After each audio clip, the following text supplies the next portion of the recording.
true. I am a trucker. And I have trucked 26 states. And that includes Alaska and 3 of the Hawaiian Islands. I have trucked through jungle. I have trucked through Arctic storms. I have trucked through firestorms on the West Coast. Windstorms on the East Coast. I've seen it all. All in an effort to bring you your crap from Amazon. Thank you for your service. Thank you. And So sorry. honestly, not always in the best condition. I'm so sorry. And I'm about to go into that. That's how I got my trucker's handle. Anybody here familiar with what a trucker's handle is? A trucker's handle is a name that's more important than your birth name. And it has 2 conditions. You can't pick it yourself, and it has to be descriptive about you personally. That's why you will never hear a trucker's handle name like Ladies Man Ninja 5000. More like Spanky. I'm not going to go into that one. It's pretty self-explanatory. Pork chop and greasy spoon. It's just a couple of examples. Now, my name happens to be Captain Crunch. And the reason for that is I found I could make anything fit in a trailer on a forklift with a running start. Now here's how it works, guys. Here's how it works. Trucking companies, like most companies, are extremely greedy, all right? So when I tell them, the trailer is full, guys, I cannot get anything else in here. They say, Tim, make it fit. Okay, so I know every type of crunch sound, guys. Here's the first one. Okay, that's just the wood on the pallet. Your freight's probably okay. It's probably gonna be in decent shape. Here's the second one. That's the sound of shattering glass, possibly metal. You're not gonna be happy. You're gonna have to do some paperwork on a return. Here's another one. And then fluid running up the bottom of the pallet.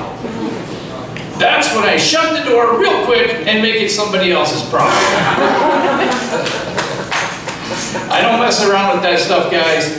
Now, this is kind of a heads up, there's a good side to it. Believe it or not, there is a positive side to the way I handle your freight. I'm the jackass trucker that can't get your stuff through the entryway into a Home Depot without banging the crap out of it. But here's why. You guys ever go to Home Depot and you see a dishwasher or some kind of an appliance, a fridge, whatever it is, $1,000, $1,600, it's outrageous, right? But if it's got a huge dent in the side, it's always in the marked out section. Okay. So, who has 2 thumbs and gets you guys that price? Discount guy, right here. I get you guys that price marked down. So sometimes, if I get it in there and it's in good shape and nobody sees me, $400 off of that dishwasher for you. Right? And but I'm not just a trucker, guys. Believe it or not, I do other things. And but I do have to spend a lot of time in truck stops, and I hate truck stops, right? But one thing I learned about Florida, there's unique things about Florida. And I'm used to, when I'm in a truck stop, I'm used to seeing lot lizards working the lots, right? I have never seen a lot preacher before I came here, right? So I'm in my truck, I see this guy, he's a preacher, he's talking to all the truckers, and I can see him from afar, right? And he's on the other side of the lot. So I go into the truck stop, get my nachos, my cheese nachos and my soda, my breakfast of champions at 5 a.m. Come out eating my nachos. This guy comes out of nowhere.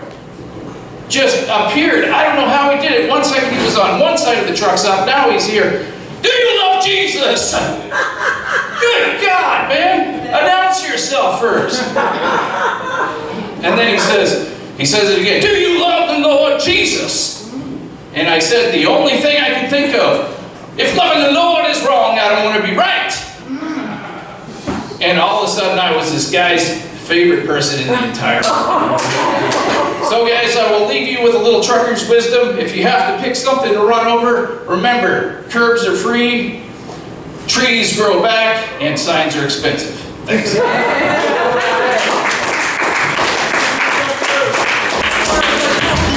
it up one more time for your contestant number 9, Super Trucker 2. You were better than a son. I keep playing that you know.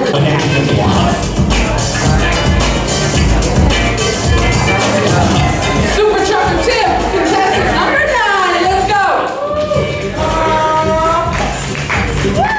Hey, how you guys doing? You guys know the difference between a fairy tale and a trucker story? A fairy tale starts out once upon a time.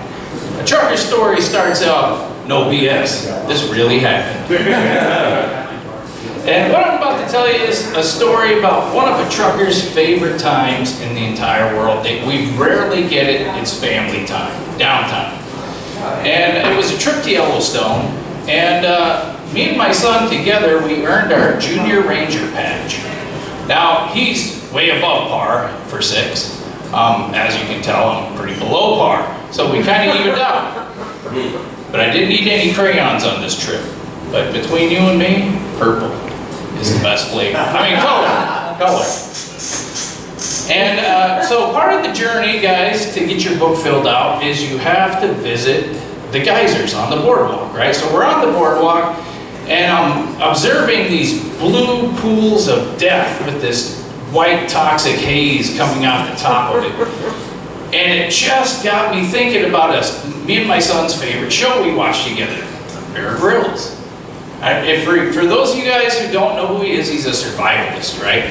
And I'm thinking, when I'm looking at these geysers, I'm thinking of a particular episode where he finds some mangled head that was so tore up in the middle of this godforsaken abandoned place, I couldn't even tell what it was. And he grabs it and he says, "Oh, I might. I got a hold of this lovely protein, but it's all full of bacteria. So to enable it, for me to be able to eat it, I'm gonna have to put it in the geyser and kill all the bacteria. Then when I'm done feeding myself with the protein, which the eyes are the best part, the brains come next, I'm gonna wash it down with some of my own urine and sweat that I've collected from a bandana on my back." And I'm thinking about it the whole time, right guys? So we get up there, and I'm standing next to my wife, and the tour guide asks a question. "Is there anybody with questions?" I got a lot of questions, right? And my wife's trying to get my hand down, right? And she says, "I'm sorry, sir, but he's gonna ask a stupid question." And the tour guide says, "Ma'am, the only stupid question is the one that doesn't get asked." "Thank you, thank you." So I said, "Sir, if I had a string and a pot roast and I lowered it down in this geyser, what's my cooking time look like?" And he says, "Ma'am, I retract my previous comment." In all 11 years of my tour guiding, that was the dumbest question I have ever heard. However, I am under a legal obligation to answer it. You wouldn't have a pot roast left, sir, because not only are the pools hot, they're also acidic, pure acid. You wouldn't have anything left, just like that Californian that fell in here last week, and while he ignored the signs and all we found of him was a flip-flop." So I said, "Is there a reason you had to say that he was a Californian?" And he says, "That's a story for another time." So I said, "You know what, for a tour guide, you really are not a people person." And he says, "Oh, really? You think?" And he says, "People who ignore the signs and think we're in Six Flags, this place was not designed by Walt Disney, it was designed by Mother Nature to be savage." And so I said, "So you're telling me you're not going to take steps to make it more safe?" "Oh yeah, we're going to do that. We're going to put foam on the bison's horns. We're going to teach the bears proper dining etiquette.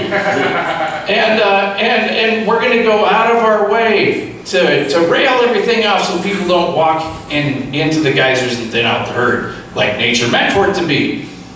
And I thought, man, you know what, you're just plain mean. You know, but now I'm a tour guide myself, guys. I guide on the weekends. I do kayak tours over here in the shores.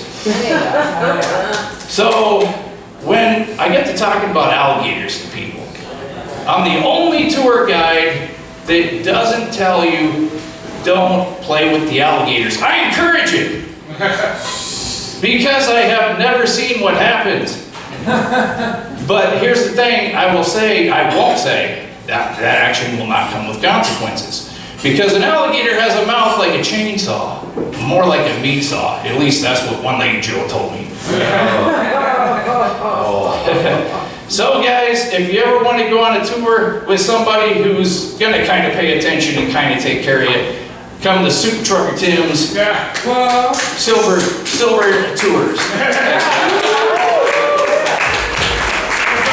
Give it up for his last time tonight, contestant number 9, Super Trucker Tim.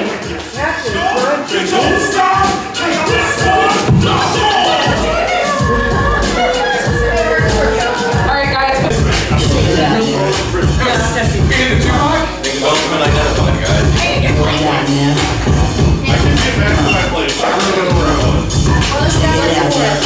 Everybody give me their vote, say. Real good girl. Can't stand on my itty bitty girl. Oh, that's your pen? Oh, that's your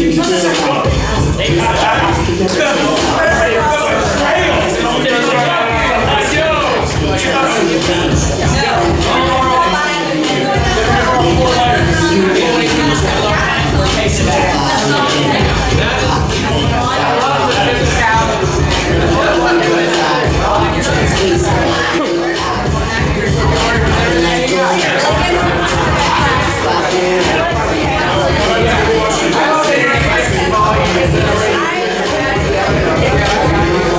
Alright, comedians, you are more than welcome to do as you please. We have your numbers. Just give us a couple of minutes to tally up the votes. You guys all did so amazing tonight. Thank you so much for coming out. Just give us a minute to get your numbers ready, and we'll get you back out here, okay? Alright, guys. Your first place winner, week 2, Muddy Lotus comedy competition is Super Trucker Tim!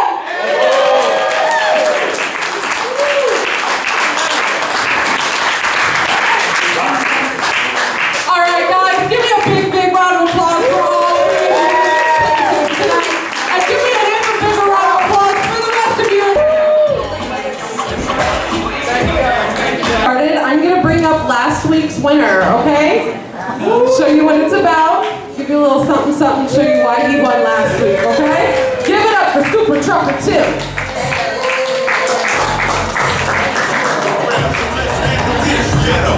Hey, how's everybody doing?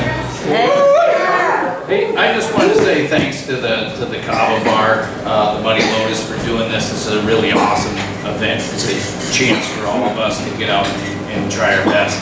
So that's really awesome. Thanks for that. And thanks for the staff too. You guys are awesome. And then over here, I wanted to say thanks for judging me. I never thought I would ever say that. Being judged by you guys is way more pleasant than being judged by my in-laws. You know, so I just want to say thanks for that. I've never been so happy to be judged, except for that time when I was going 85 miles an hour at 85,000 pounds and it got dismissed. This was a little better than that. All right.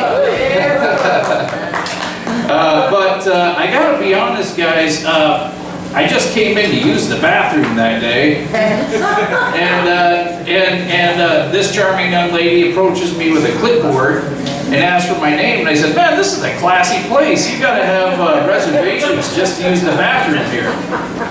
And then she hands me a mic and says, "Hey, I gotta go up here." And then so I started thinking, hey, you know what? I've been trucking for 30 years. I'm not short on stories.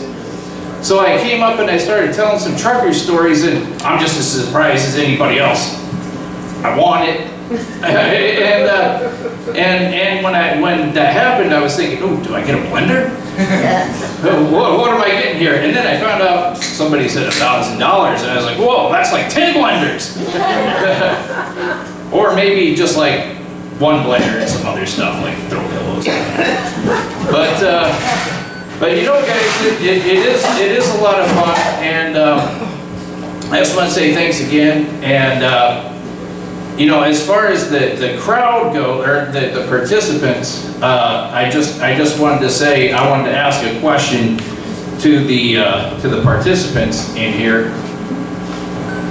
Oh, yeah. Do we show mercy in this dojo? Right first.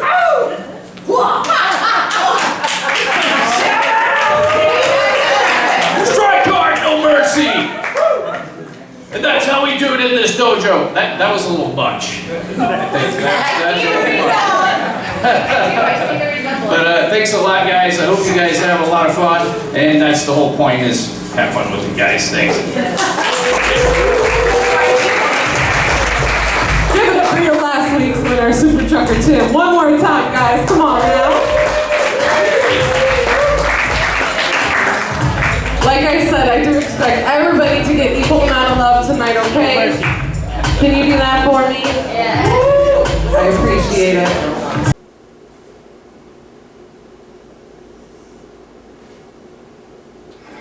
Hey lovely, so I wanted to reach out to you because I was just informed on how the finals are going to work next week.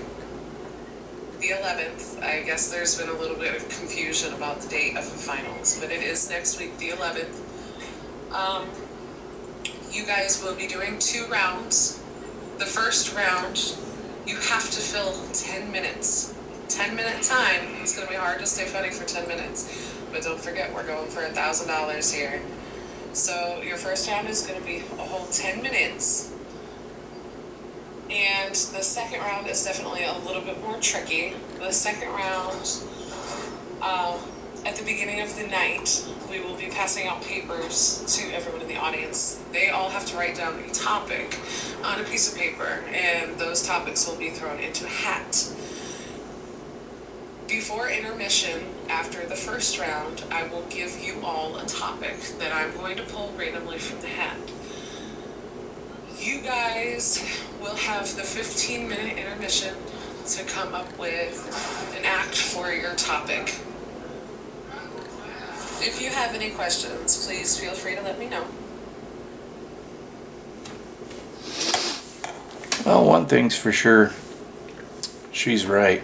I am quite lovely.